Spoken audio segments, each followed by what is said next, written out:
Oblivion emerged from hyperspace on the edge of human territory. The stars behind it, still carrying the glow of burning wreckage left in the asteroid belt. The mission had been a success. The enemy's main staging ground destroyed their fleet. Scattered, but the crew knew this victory would not end the war. It would only change its shape. Inside the warship, the air was heavy but calm. The bridge crew moved with quiet precision, every person tired but focused. Harris stood at the center, looking out at the blue curve of Earth growing larger in the distance. General Ward joined him, his voice low. "We hit them harder than they. Expected, they'll be slower now, but they'll come back. They'll come back stronger." Harris replied, "And they won't just be looking for Earth. They'll be looking for us across the galaxy." The news had already spread. The battle at the asteroid belt had been captured by alien observers and leaked onto every network. The footage of the black lands tearing through enemy dreadnoughts, a pulse wave freezing entire formations, the command ship exploding in a chain of light.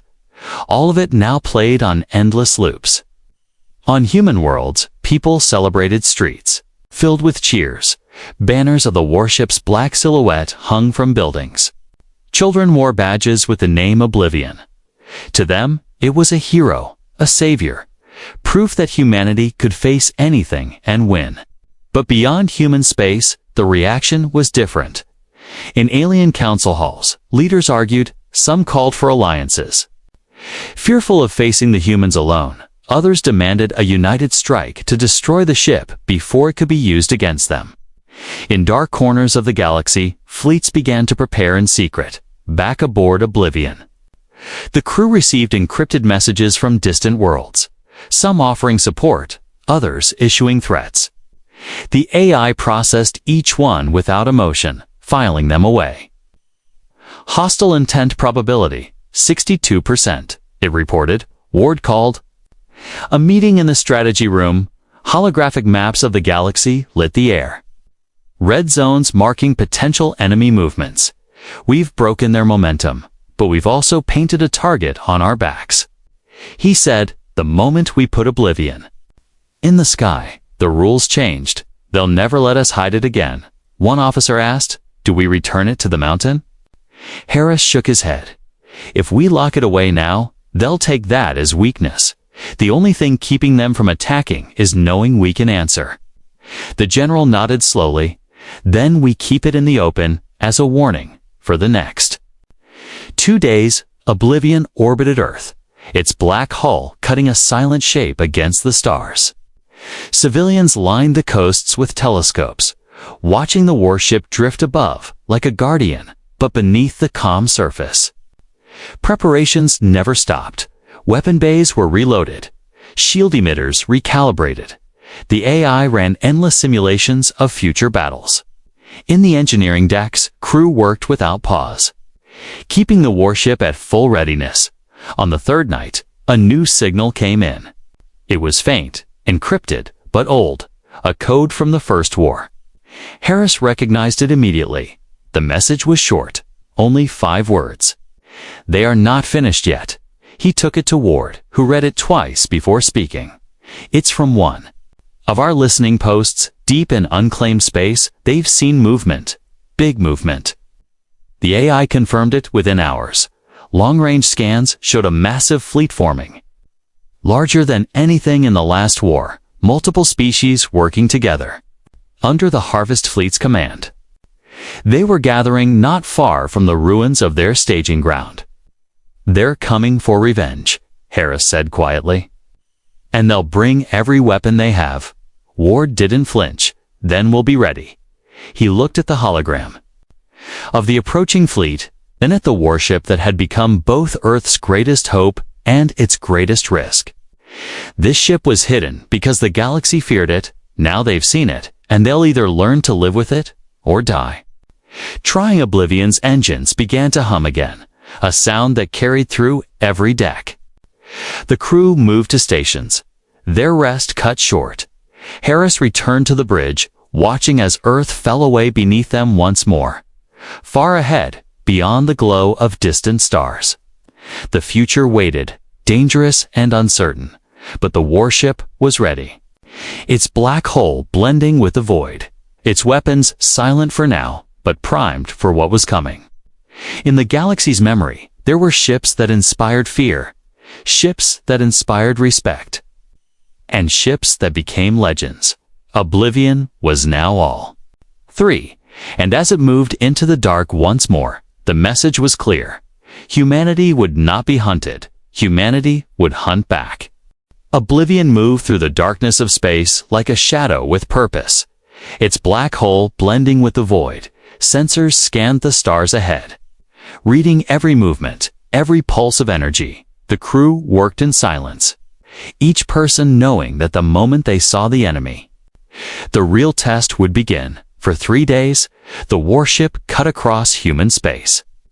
Escorted by a small formation of fast attack ships, the rest of the human fleet was still mobilizing. But everyone knew they could not wait for them. The Harvest Fleet was too close, too fast, and too deadly. On the third night cycle, the contact alarm sounded. The sound was sharp, urgent, and it made every crew member snap to attention. On the main screen, a cluster of red markers appeared, moving in formation, range. Harris asked, his voice steady, 6 million kilometers and closing. The sensor officer replied, multiple capital-class ships, dozens of escorts. The image from the long-range cameras appeared, alien ships gliding through the dark. Their silver-black hulls covered with pulsing lines of red light. They moved with unnatural precision. No drifting, no lag, like one mind controlled them all. Harvest Fleet confirmed, the AI said, its calm voice almost too calm for the moment. Engagement window in 16 minutes. General Ward stood on the observation deck above the bridge.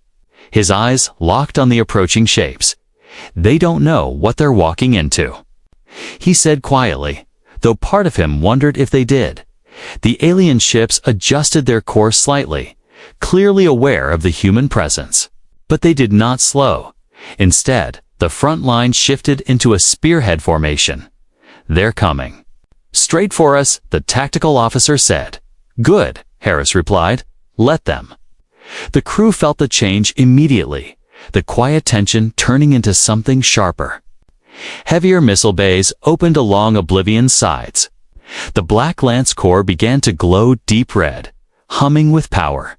Shield generators flared to full strength.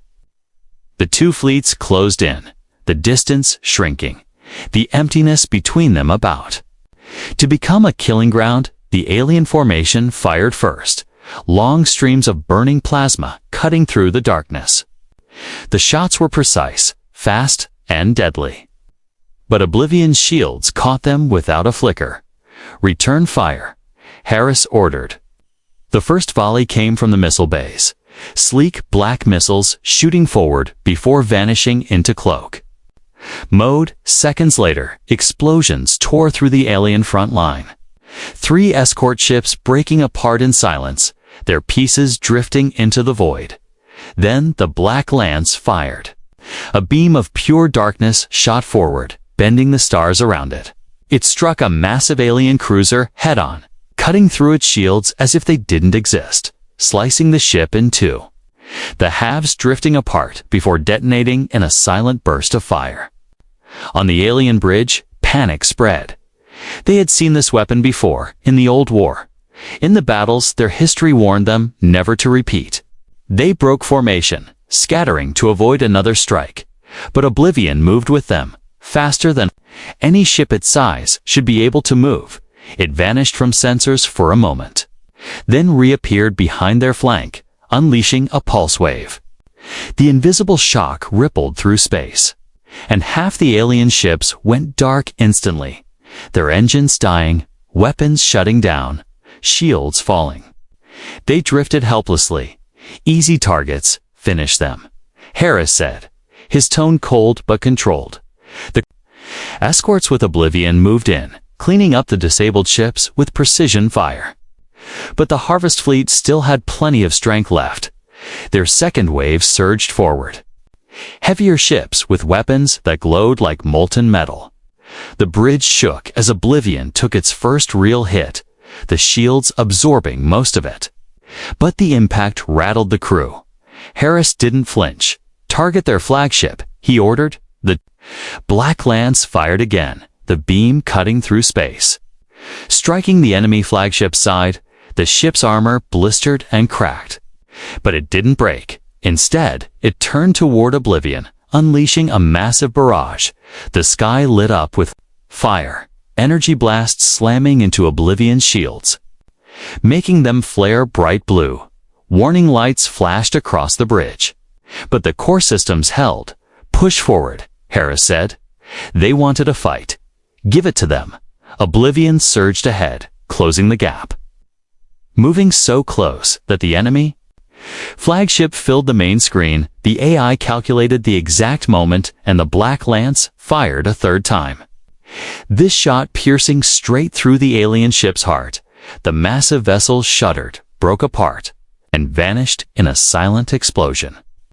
The rest of the alien fleet wavered, some ships turning to flee, others firing wildly, but it was over. They had seen what the humans had brought back from the shadows, and they wanted no part of it. As the last enemy ships jumped away, the crew exhaled for the first time in minutes. The battle space was filled with drifting wreckage and the glow of distant fires. On the bridge, Harris stood silently, looking at the debris.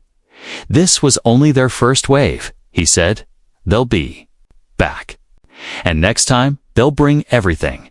The warship turned slowly, engines burning bright as it began the journey to meet the next threat, its black hull reflecting nothing. Like the void itself had taken shape and chosen a side.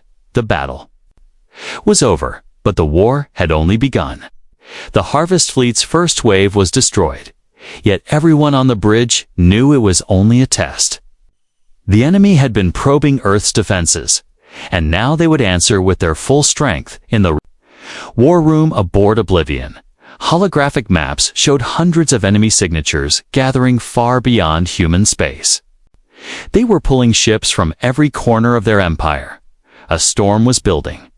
"They'll regroup in less than a week," the tactical officer said, pointing to a glowing red sector on the map. "That's their main staging ground, General." Ward's eyes narrowed. "If we wait for them to come, they'll bring numbers we can't match." He looked at Harris.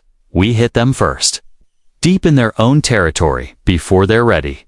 It was a risky move, a direct strike into enemy space, far from reinforcements. But it was the kind of move Oblivion was built for. Harris didn't hesitate, set a course. The warship moved into the dark, its engines burning a deep blue against the void. Behind it, the smaller human escorts followed, but at a safe distance. They knew this mission belonged to Oblivion alone. The AI plotted a path that cut through uncharted systems, avoiding patrol routes, cloaking systems engaged. The warship became invisible to all but the most advanced scans. For 2 days, they moved unseen until the staging ground appeared before them. A massive asteroid belt ringed with defense stations. Dozens of shipyards floating between the rocks. Alien capital ships in various stages of construction. The sight filled the bridge with silence. It was more than anyone expected. If these ships were allowed to launch, they would flood the galaxy with destruction. "Target priority shipyards first," Harris ordered. Oblivion slipped closer, still cloaked, until it was inside the enemy perimeter. Then, like a shadow turning solid, the warship dropped cloak and unleashed its fury. The black lance fired, the beam cutting through the nearest shipyard like it was paper. Molten fragments spinning into the asteroid field. Missile bays roared, sending waves of cloaked warheads into the second and third stations. Explosions lit the darkness. The aliens scrambled, their defense stations powering up, fleets launching from docks. But the pulse wave struck before they could form up, a silent ripple through the void. Half their systems went dead instantly. Ships drifting powerless, turrets frozen mid-rotation, pressed the attack. Ward ordered, his voice steady. Oblivion moved like a predator among prey. Weaving between the asteroids, firing with surgical precision, each shot destroying a key target, a reactor, a command tower. A fuel depot, every strike crippled there. Ability to fight, but the enemy recovered faster than expected. Their largest ships, dreadnoughts bristling with heavy guns, came online, their weapons blazing with red energy. The first salvo hit hard, shaking the bridge, shields flaring white under the impact. The AI adjusted instantly, rerouting power. Stabilizing the defense systems, return fire, Harris commanded. The Black Lance tore through the lead dreadnought, splitting it in half, but the others closed in, trying to pin Oblivion between them. Missiles streaked through space, energy beams lanced past the hull, evasive pattern Delta. Harris called, and the warship rolled hard, diving between two asteroids. The enemy overshot, giving Oblivion a clean shot at their engines. One blast, and another dreadnought was gone. The fight turned savage. Close quarters in the middle of the asteroid belt, debris spinning everywhere. Ships colliding in the chaos. Oblivion's crew worked with perfect coordination, calling targets, adjusting. Shields firing without pause. Then came the moment Harris had been waiting for. The enemy command ship, hidden deep in the belt, revealed itself, covered in glowing red glyphs. A signal spike confirmed it was directing the entire fleet. Target acquired, the AI said. Fire everything, Harris replied. The warship unleashed its full arsenal, Black Lance, missiles, rail cannons. Every weapon striking in perfect sequence, the command ship's shields shattered, its hull breaking apart in a chain of explosions. The blast lit the asteroid belt like a sunrise. With their command gone, the enemy fleet fell into disarray. Some ships tried to fight on, others fled into hyperspace. Leaving the wreckage behind, Oblivion's engines cooled as the last shots faded. The asteroid belt, now a graveyard of alien metal, but the job was not yet finished. The first warning came from the edge of human space, a mining station called Vega 12. It was small, only a few hundred workers. Most of them lived their whole lives without ever seeing anything more dangerous than an asteroid storm. But one morning, their long-range sensors picked up something strange. At first, they thought it was just debris, maybe a broken fleet drifting through space, but the readings were too perfect, too organized. The objects moved in a straight line, steady and fast, like teeth on a giant blade. The station sent a standard inquiry signal. No answer came. 2 hours later, Vega 12 went silent. The message from the nearby patrol ship was short and cold. Station destroyed, no survivors. The patrol ship barely escaped, its captain's voice shaking as he reported what he saw: a fleet of alien warships, black and silver, with strange glowing patterns across their hulls, moving like a single creature. They didn't take prisoners. They didn't send warnings. They simply erased the station when the news reached Earth's Defense Command. The room fell silent. The name came up quickly, whispered at first, then spoken aloud: Harvest Fleet, a name from history, a shadow from the old war. The Harvest Fleet was not like other enemies. They didn't fight for territory. They didn't fight for resources. They fought to destroy, and what they didn't destroy, they took. Ships, weapons, people, all vanished into their holds, never to be seen again. General Ward stood at the holographic table watching the enemy's path light up on the star map. They had already destroyed 2 colonies and 1 trade hub since Vega 12. Each attack took less than an hour. They're testing us, Ward said quietly. They're moving in a straight line, system by system, and they're heading here.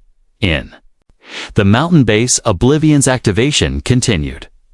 Crews worked in shifts, running power through systems that had been silent for decades. Engineers checked the Black Lance's calibration, and shield operators tuned the deflectors for maximum Efficiency, Harris stood on the bridge again, watching reports come in from deep space, each one worse than the last. A farming colony called Lornfave burned in the darkness. Its defense turrets destroyed before they could fire more than a single volley. A refugee convoy from the edge of human space limped toward the inner systems. Half their ships crippled one of the survivors. An old freighter captain described the attack in broken words. They came out of the dark, like shadows with eyes. The light from their weapons was wrong. It bent around the ships like it didn't want to be seen until it hit you. He shook his head. You don't fight that, you run. But running wasn't an option for Earth. In the council chamber, the argument began again. Some leaders demanded they launch Oblivion immediately, strike first before the Harvest Fleet reached the inner colonies. Others feared what would happen if the galaxy saw the warship again. They worried about politics, about treaties, about how alien allies would react. Harris broke the silence. They won't stop until they reach Earth, and if we wait, it'll be too late. Oblivion is the only thing that can stand against them. His voice was calm, but heavy. The kind of voice that comes from knowing you're right, even if no one wants to hear it. The general met his eyes. Prepare the ship. In the hangar, the atmosphere shifted. The crew worked faster, sharper. Every sound echoed like a heartbeat. Drones loaded missile bays, technicians secured power couplings, and engineers ran last-minute tests on the black lands. One of the younger crew members, barely out of training, whispered to another, "Do you think we'll come back?" The other didn't answer. In space, far from Earth, the Harvest Fleet changed formation. Their ships spread wider, scanning each system ahead of them. It was as if they were hunting for something. Perhaps they had heard the rumors already. Perhaps they knew the monster under the mountain might wake. By the time the enemy destroyed the third colony in a single week, the decision was no longer a choice. It was survival. The order came through the mountain base's main channel. Oblivion will launch in 72 hours, the words carried. Through the corridors like a shockwave, Harris walked the length of the ship, his boots echoing against the black metal. He could feel the hum of the core under his feet. The ship was awake, restless, almost eager, outside. The galaxy kept turning, but in the shadows, a collision course was set. The Harvest Fleet moved closer with every hour, and deep under the mountain. Humanity's most dangerous creation waited for the signal to rise into the light. The mountain had not opened in 40 years. Its steel gates were taller than any building in the city below, sealed with locks that had never been tested. The locals called it the sleeping giant, but today, that giant was about to wake. The order came at dawn. Short and final, prepare for public launch. The word spread through the underground base like fire. Every worker, soldier, and engineer knew what it meant. There would be no more secrecy, no more hiding. The galaxy would soon see the ship they had sworn to keep in the dark. Commander Harris stood in the central command room, his eyes on the huge screens that showed every section of the base. The hangar glowed with bright lights. Crews moved in perfect lines. Drones hovered over the warship surface, sealing the last armor plates and checking the Black Lance's core. General Ward entered the room, his face carved from stone. "Once we open those gates, there's no going back," he said quietly. Harris nodded. "If we wait any longer, there will be nothing left to protect." Above ground, the sky was clear and cold, a perfect view for what was coming. Military vehicles ringed the base's outer perimeter. Reporters gathered at a distance, unaware of exactly what they were about to see. They only knew that something historic was about to happen.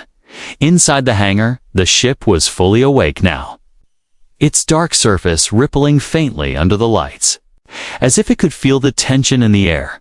The hum of its engines was steady and low, like the breathing of a predator before it strikes. "Begin gate sequence," Ward ordered. Alarms sounded, deep and heavy. the kind that could be felt in the bones. Massive hydraulics hissed and groaned as the first of the steel gates began to move. Ancient dust rained down from the ceiling. The sound echoed like thunder through the entire mountain. On the surface, people stared as the mountain split open, revealing a hollow space so vast it looked impossible. A massive lift platform began to rise, and with it came the black silhouette of oblivion. Gasps filled the air. Even the soldiers who had sworn to secrecy found themselves holding their breath.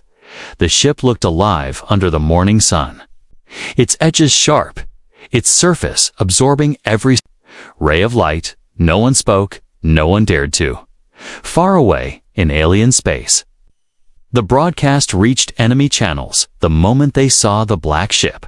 Silence fell on their bridges. A few whispered the name they had hoped never to hear again: Oblivion. In their tongue, it meant the World Eater. In the mountain, Harris stood on the bridge, the crew in their stations, screens flickering with live data. Weapons were hot, shields fully charged, engines ready for immediate jump. The AI's voice was calm, but carried weight. Oblivion launch sequence initiated. Outside, the lift reached the top, and the warship hovered above the open mountain, its engines glowing with a deep blue fire. Dust swirled around it as the anti-gravity systems engaged. The sound was not loud, but it carried a weight that made hearts race. "Launch," Ward said, and with that, the ship began to rise into the sky. Every camera in the city followed it. Every news network streamed it live across the galaxy. People saw the black shadow climbing into the heavens, some in awe, others in fear. In the council chambers of alien worlds, arguments broke out instantly. Some called for immediate alliance with the humans. Others demanded preemptive strikes before the warship could reach their borders. But all agreed on one thing: the galaxy had changed in that moment. In space, oblivion broke through the clouds, the blue curve of Earth falling away behind it.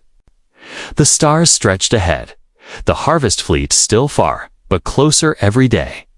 On the bridge, Harris looked at his crew. "This ship hasn't seen battle in decades, but make no mistake, we are about to show them why it was hidden." The crew nodded, their faces steady, their hands ready. Behind them, Earth grew smaller, but in Harris's mind, he could already see the battle ahead. The enemy would not expect the speed, the precision, or the sheer destructive force that Oblivion carried. Somewhere out there, the Harvest Fleet continued its path, unaware that for the first time in 40 years, the most dangerous warship in human history was coming for them, and this time, it wasn't staying in the shadows. The mountain was silent in the night, its dark shape rising above the valley like a giant shadow. Deep inside, hidden from the world, lay a secret that only a handful of people knew. For 40 years, the place had been closed to the public, guarded day and night by armed soldiers. No one asked questions, because everyone knew that some secrets were too dangerous to speak about. Beneath the mountain, under layers of rock and steel, a massive ship rested in the darkness. It was unlike anything else in the galaxy. Its black surface seemed to drink in the light. Its long, sharp edges looked like the blade of a giant sword. Its name was Oblivion. Oblivion was not just a warship. It was a weapon of fear, built in the last Great War when humanity stood against the united alien fleets. In that war, humans had been pushed to the edge of extinction, but they had fought back with everything they had. Oblivion had been their final creation. A weapon so powerful that even Earth's own leaders had been afraid of it. After the war, the Galactic Council had ordered that the ship be sealed away. They said it was too dangerous. They said no one should have that kind of power. The humans had agreed, but only in words, in truth. They had kept the ship safe and ready, waiting for the day they might need it again. That day might be coming. Soon, Commander Harris walked through the underground hangar, his boots echoing on the steel floor. Every worker he passed stood straighter, their eyes filled with respect and fear. Harris had been chosen to oversee Oblivion's care for the past 15 years. He knew every bolt, every wire, every hidden weapon the ship carried. He also knew the rules. No launch, no activation, no public knowledge, unless Earth itself was in danger. But 2 days ago, a message had arrived from deep space. It was short and strange. The kind of signal that made even experienced officers uneasy. The code was old, but clear. The Harvest Fleet is moving. Those 4 words had been enough to start whispers in every shadowed hallway. The Harvest Fleet was not just another alien force. It was a nightmare from the past. A fleet of warships that didn't just destroy planets. They erased them. They took every living being and left nothing but dust and silence. Harris stopped. In front of Oblivion's massive hull, his hand resting on the cold metal. The ship was quiet. But in the dim light, it looked alive, like a predator waiting in the dark above the hangar floor. High walkways were filled with engineers. Some checked energy cores, others worked on the weapon systems. Every movement was watched by security drones that floated silently in the air. No one spoke loudly. The whole place felt heavy with the weight of what was coming in the control. Room General Ward stared at the giant screens showing the path of the alien fleet. They were still weeks away from Earth, but they had already destroyed 3 colonies. The survivors spoke of total darkness, no warning, no mercy. "We have to make a decision," Ward said, his voice low. "Do we wait and hope our fleets can stop them, or do we wake the monster?" His eyes moved to Harris, and everyone knew what monster he meant. Harris didn't answer right away. He looked at the ship again, remembering the stories of the last time Oblivion had moved. In one battle, it had cut through an entire enemy line in minutes. No ship had been able to block its weapon. No shield had survived its strike.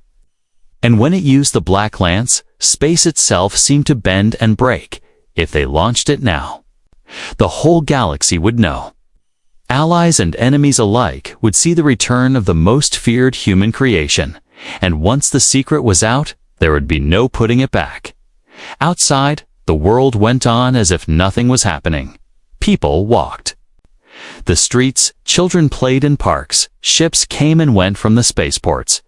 No one knew that, deep under a mountain, history was waiting to wake. The signal from space came again.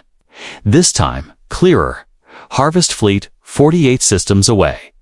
The room went silent. Ward looked at Harris. Harris looked at the ship, and deep in the hangar, a low hum began to rise as power started to flow into Oblivion's core. The mountain was still closed to the world, but soon, very soon, its gates would open.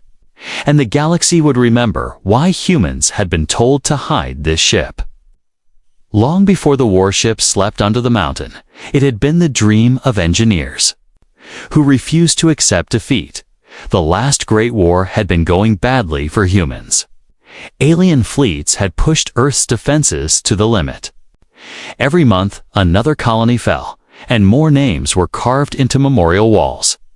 In a secret base far from the front lines, a group of the best human minds worked in silence. They called themselves the Black Forge, not an official name, but one. Born from the fires of desperation, their task was simple to say, but almost impossible to do. Build a ship that could change the war. They studied every alien design stolen in raids. They took the strongest parts and threw away the weaknesses. They worked with AI systems that could think faster than any human, and they forged metal that had never been seen before. Metal that could bend light around itself and vanish from sensors. Months turned into years. The war outside raged on. The Black Forge team lost family, lost friends, but they kept building because they knew that if they failed, humanity would fall. What they created was Oblivion. It was longer than 5 city blocks, but moved like a small fighter. Its armor could withstand direct hits from weapons that could shatter moons. Its engines could jump between star systems faster than any known drive, and hidden in its black hull was the most feared weapon of all, the Black Lance. The Black Lance was more than just a gun. It was a beam that tore space itself. Shields didn't block it. Armor didn't slow it the first time it fired in a test. The shot kept going for hundreds of kilometers before it faded, leaving behind nothing but glowing wreckage. But Oblivion's power didn't stop there. It carried the pulse wave, a weapon that sent a ripple through space, shutting down every piece of technology it touched. No engines, no weapons, no life support. One strike, and an enemy fleet could become a field of dead ships. These weapons were so dangerous that even the leaders who had begged for them began to fear their own creation. When the war finally ended, the Galactic Council demanded Oblivion be destroyed. They called it a crime against peace, a danger to every world. Earth's answer was a lie. They told the Council the ship had been dismantled, the weapons destroyed. In truth, they took it to the hidden mountain, sealed it away, and erased all records from public files.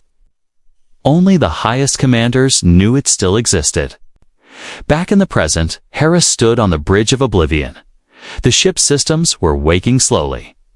Like a sleeping beast stretching after a long rest, glowing lines of light began to trace along the walls. And the deep hum of the core grew louder. An AI voice filled the bridge. But heavy with authority, command presence detected, state activation code. Harris gave the code. And for a moment, there was silence. Then the voice returned. Oblivion online, one by one. The ship's systems came alive.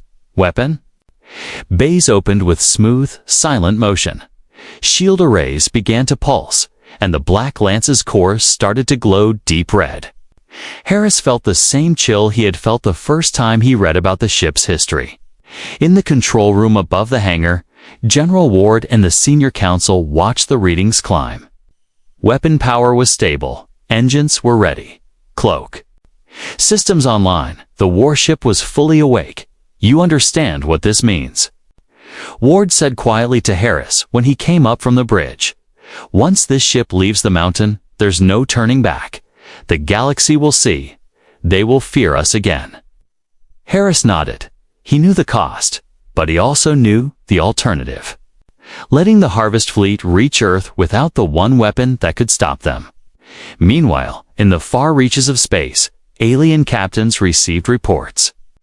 Some laughed at the idea of humans bringing back the old monster.